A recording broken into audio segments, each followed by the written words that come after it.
Pastaruoju metu tenka nemažai naudotis liftu, tam, kad pakilti į aukštesnį aukštą. Ir kokį dalyką pastebėjau, kad aišku, tame lifte būna įvairaus sluoksnio žmonių, bet palinkėti gražios dienos arba gero vakaro dažniausiai palinki tik tais, atrodytų aukštesnio sluoksnio žmonės.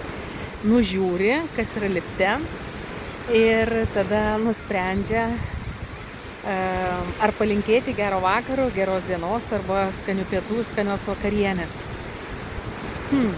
Kaip yra gera, kad viešpats nenužiūri mus, o kiekvieną mato asmeniškai su begalinė meile, su beribė meile ir dovanodamas viską kiekvienam, nedidžiausiam nusikaltėliui. Žvelkim į jį ir žvelkim į kiekvieną unikaliai ir dosniai. Būkit